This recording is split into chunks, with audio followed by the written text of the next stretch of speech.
12 जून 2026 SpaceX का IPO अमेरिकी share बाजार नास्डैक पर लिस्ट हुआ।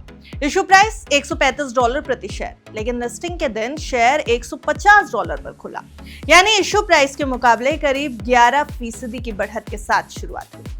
कारोबार के दौरान शेयर $160.95 तक पहुंच गया। उस समय कंपनी की वैल्यूएशन करीब $800 अरब थी।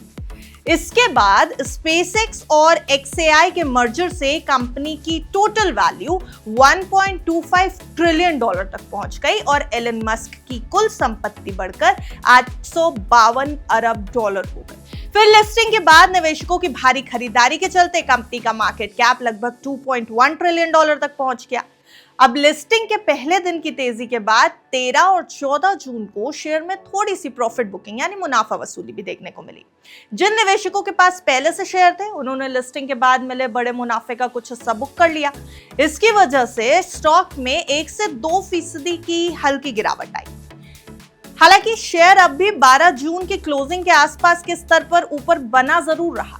इसका मतलब ये था कि शॉर्ट टर्म में कुछ निवेशक प्रॉफिट निकाल रहे थे, लेकिन लॉन्ग टर्म को लेकर बाजार का भरोसा अब भी मजबूत बना हुआ था। कट टू 15 जून 2026, शेयर करीब $160.95 के आसपास ट्रेड कर रहा था। कंपनी का मार्केट कैप भी लगभग $2.1 ट्रिलियन के पास बना हुआ है और ट्रेडिंग वॉल्यूम भी काफी मजबूत है। लेकिन इसी के साथ एक बड़ा सवाल उठ रहा है, क्या ये वैल्यूएशन सच में सही है या फिर निवेशक एलन मस्क के बड़े सपनों के पीछे जरूरत से ज्यादा एक्साइटेड हो गए हैं? और यही सवाल अब भारत के दिग्गज बैंकर उदय कोटक भी उठा रहे हैं।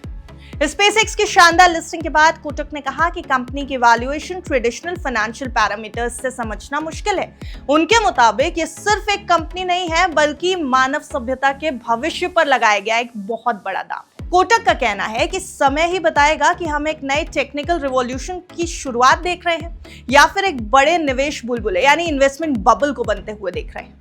कुछ आंकड़े भी इस बहस को और ज्यादा मजबूत कर रहे हैं, वो भी हम आपको बता देते हैं। रिपोर्ट्स के मुताबिक 2025 की शुरुआत से मार्च 2026 तक स्पेसएक्स को लगभग $8.7 अरब का नुकसान हुआ है, यानी कंपनी अभी भी बड़े पैमाने पर निवेश और खर्च दोनों कर रही है।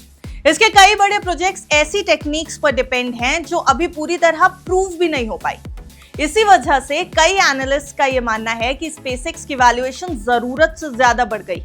उनका अनुमान है कि कंपनी की उचित वैल्यू करीब $780 अरब के आसपास होनी चाहिए, जबकि बाजार उसे $2 ट्रिलियन से ज्यादा की कीमत दे रहा है। लेकिन अगर इतने सवाल हैं तो निवेशक आखिर स्पेसएक्स के शेयर खरीद क्यों रहे? इसका सबसे बड़ा जवाब है एलन मस्क। टेस्ला हो, स्पेसएक्स हो या स्टारलिंक, मस्क ने कई बार ऐसे प्रोजेक्ट सक्सेसफुल किए हैं जिन्हें कभी इम्पॉसिबल माना जाता था। यही वजह है कि बहुत से निवेशक सिर्फ कंपनी के मौजूदा आंकड़ों पर नहीं, बल्कि मस्क की कैपेबिलिटीज और उनके विजन पर भरोसा कर रहे हैं।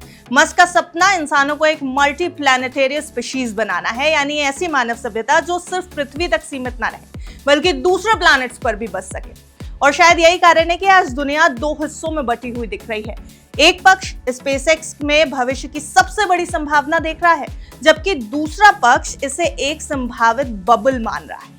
सच्चाई क्या है, इसका जवाब आने वाले सालों में मिलेगा, लेकिन एक बात तो तय है, स्पेसएक्स अब सिर्फ एक कंपनी नहीं रह गई है, ये दुनिया के सबसे बड़े भविष्यवादी दांव में से एक बन चुकी है। तो अब आप बताइए, आप क्या सोचते हैं? क्या $2 ट्रिलियन की वैल्यूएशन जायज है या फिर बाजार एलन मस्क के सपनों के पीछे जरूरत से ज्यादा भाग रहा है? और उदय कोटक की चेतावनी, क्या ये नई तकनीकी क्रांति की शुरुआत है या एक बड़ा इन्वेस्टमेंट बबल? कमेंट जरूर करिएगा। Subscribe to One India and never miss an update. Download the One India app now.